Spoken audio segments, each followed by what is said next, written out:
CNN has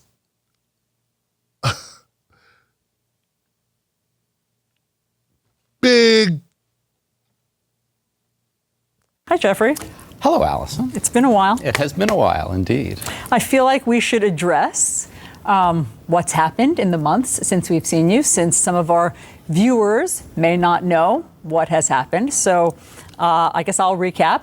I'll do the honors. Help yourself. Okay. In October, you were on a Zoom call with your colleagues from the New Yorker magazine.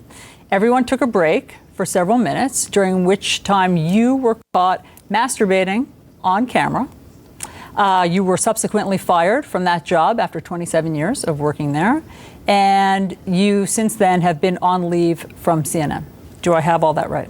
You got it all right, sad to say. Okay, so let's start there. Okay.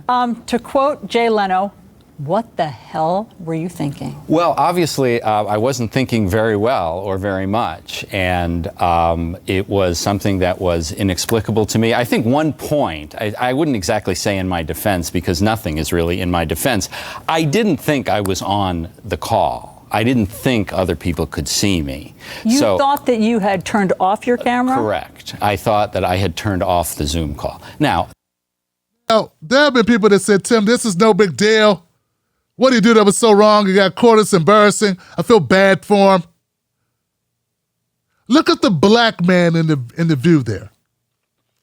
Look at the black man looking at this shit going, what in the hell is this white guy getting away with? Look at him. He's stuck. He's not supposed to be sitting there, but he can't move. He can't believe what he's saying. I mean, he knew it's great to be white, but he didn't know it was that great to be white. He's going to figure it out, though.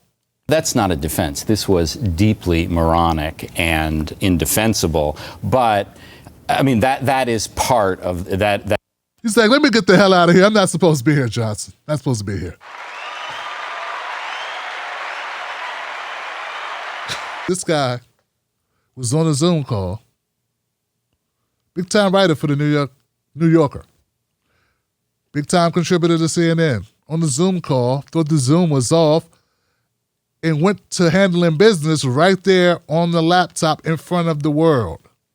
Well, in front of everybody on Zoom. All his colleagues. I just got a question before we move on.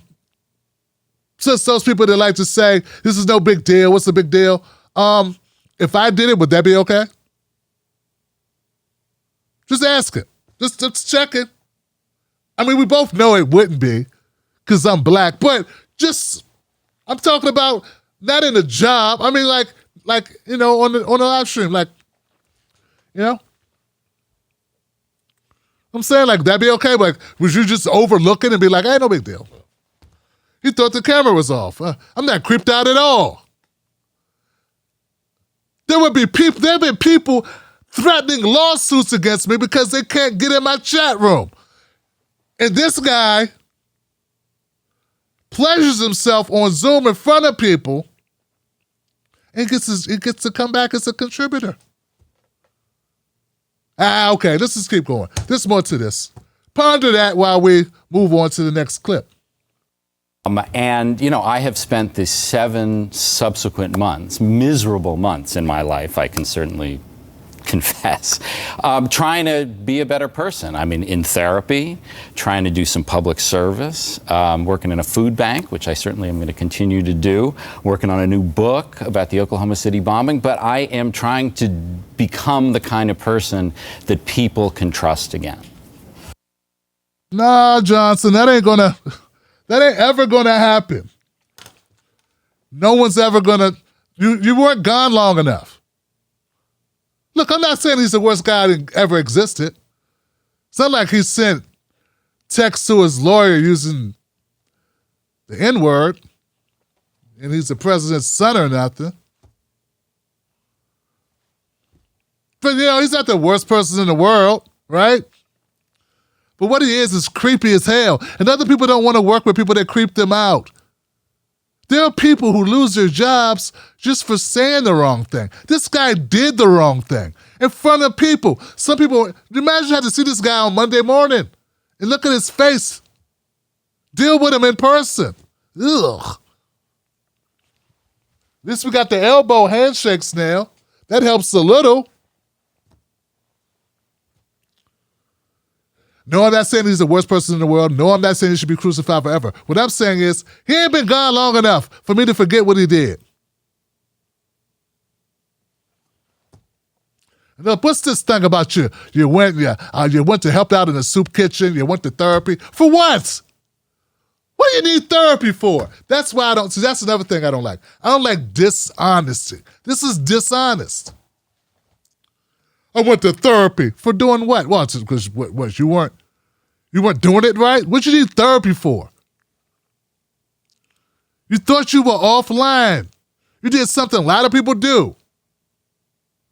There was a moment he could have stood up. He could have been that guy and said he wants to pretend that we're stupid. And what soup kitchen did you work at? And do they know your past? And did you wash your hands? None of this is out of bounds because he shouldn't be back yet. He should not be back yet. Here goes the last clip on this. And, I have spent the 7 subsequent one thing about all this is I've never thought of myself, even when I was a prosecutor, as someone who was a particular hard ass, who was someone who was wanted to punish everyone to the maximum extent of the law. And also, as a journalist, I have been aware that, not every crime deserves the death penalty. So I don't think there's a lot of hypocrisy involved in a claim for leniency on my part. But it is true that, people had fun with this, and I am enough a person in the world to know, people were going to have fun with it. Well, on that note, even O.J. Simpson took a swipe at you. I think that it could be unpleasant to be the butt of jokes, obviously. And so I'm wondering if you think that will somehow color your legal analysis in the future. I really don't think so. My dad used to say something. He used to say, you can judge a person by their enemies. And if my enemy is O.J. Simpson, that is okay with me. Oh, this.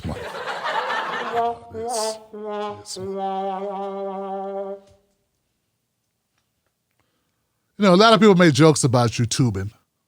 You pompous, arrogant prick. You high-stepping elitist. A lot of people make jokes about you. Why not?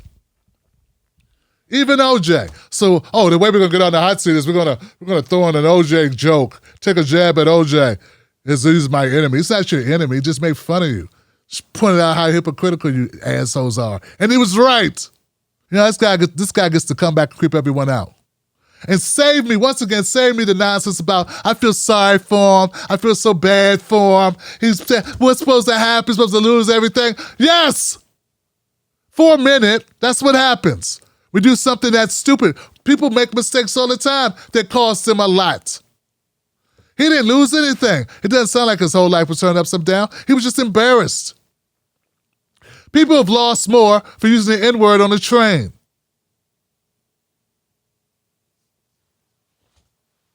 This guy creeped out everybody that worked with him, whoever worked with him. Healing the crippled children. What's he going to say next? He was babysitting black kids for black single moms in the hood? What else were you doing? Picking up bottles and donating the proceeds to the homeless shelter? What else were you doing? Healing the sick? Washing homeless people's feet? Just throwing stuff against the wall. I'm a good guy. I'm still white. Come on. I'm an elitist. I'm important. I worked at the New Yorker for 27 years. You don't work here no more, though, do you? No, I don't feel like being nice to him. I never liked him, and that's really what this is all about. I never liked him. Always thought he was arrogant and pompous and looked down his nose when he talked to people. I don't like people like that. And besides that, if you want to feel sorry for someone losing their job, what about all the black women that lose their job for stuff like their hair? Yeah, that's for the jackass on Instagram. Oh, Tim, don't you have something better to do than talk about this unfortunate man's problem? It was an accident. Yeah, you know what? What about this? Why aren't you talking about this, asshole? Defender. Defender of all things. One thing about Defender of Mr. Magnanimous here. What about Brittany Noble Jones? Fired because she wore natural hair. She was a journalist. She lost her job over her hair. And she's not alone either. This happens a lot. After previously facing criticism for her natural hair, a former news anchor in Jackson, Mississippi is speaking out about being fired from her local news station last year. What was her problem? Her hair. They said it was unprofessional. She got fired.